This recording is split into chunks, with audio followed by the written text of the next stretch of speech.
இந்த பகுதியில் விகிதத்தை பற்றி பார்க்க போகிறோம். ஒரே அலகுடைய இரண்டு அளவுகளின் ஒப்பீடு தான் விகிதம்னு சொல்கிறோம்.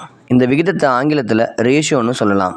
உதாரணத்துக்கு ஏன்றவர்கிட்ட 10 ஆப்பிளும் பீன்றவர்கிட்ட 13 ஆப்பிள் இருக்குன்னு வச்சுக்குவோம். இவங்க ரெண்டு பேர்த்தையும் எப்படி ஒப்பிட முடியும்? முதல்ல ஒப்பிடலாமா? ஒப்பிடலாம். ஏன்னா ரெண்டு பேர்த்துக்கிட்டையும் எண்ணிக்கை தான் இருந்துச்சு. ஏ கிட்ட 10 ஆப்பிள் இருந்துச்சு, பி கிட்ட 13 ஆப்பிள் இருந்துச்சு. ரெண்டு பேர்த்துட்டு இருந்தது ஆப்பிளினுடைய எண்ணிக்கை தான். இதை தான் A/B ஈக்குவல் டு 10:13ன்னு சொல்கிறோம். இப்போ ஏ கிட்ட இருந்த ஆப்பிள்களையும் பி கிட்ட இருந்த ஆப்பிள்களினுடைய எண்ணிக்கையை விகிதமாக எழுதிட்டோம். அதாவது 10:13 எழுதிட்டோம். அனைத்து விகிதங்களையும் பின்னமாகவும் எழுத முடியும். அதாவது விகிதத்தின் முதல் உறுப்பை தொகுதியிலையும் இரண்டாவது உறுப்பை பகுதியிலையும் எழுதுகிறோம். அதாவது 10:13ன்றதை 10/13ன்னு எழுதலாம். விகிதம்னா என்னன்னு பார்த்த மாதிரி இப்போ விகிதங்களுடைய பண்புகளை பற்றி பார்க்க போகிறோம். முதல் பண்பு, விகிதங்களுக்கு அலகு இல்லை.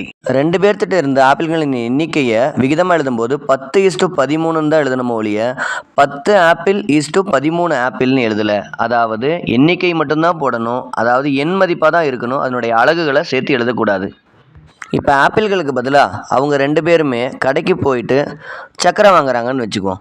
ஒருத்தர் 10 கிலோ சக்கரை வாங்குறாங்க, இன்னொருத்தங்க 13 கிலோ சக்கரை வாங்குறாங்கன்னா 10:13ன்னு ஆப்பிள்களுடைய எண்ணிக்கை எழுதுன மாதிரி தான் எழுதணுமோ ஒழிய 10 கிலோ 13 கிலோகிராம்னு எழுதக்கூடாது.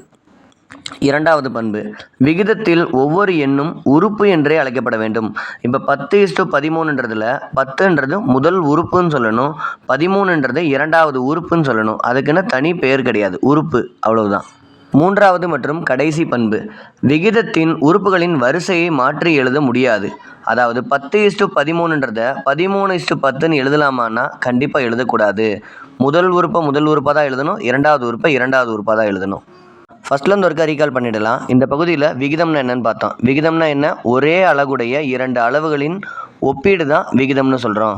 அடுத்தது விகிதத்தினுடைய பண்புகள் பார்த்தோம். 3 பண்புகள். விகிதத்துக்கு என்ன கிடையாது? அலகு கிடையாது. விகிதத்தில் இருக்கக்கூடிய எண்களை உறுப்புன்னு தான் சொல்லணும். மூன்றாவது பண்பான விகிதத்தை வரிசை மாற்றி எழுதவே கூடாது. நன்றி.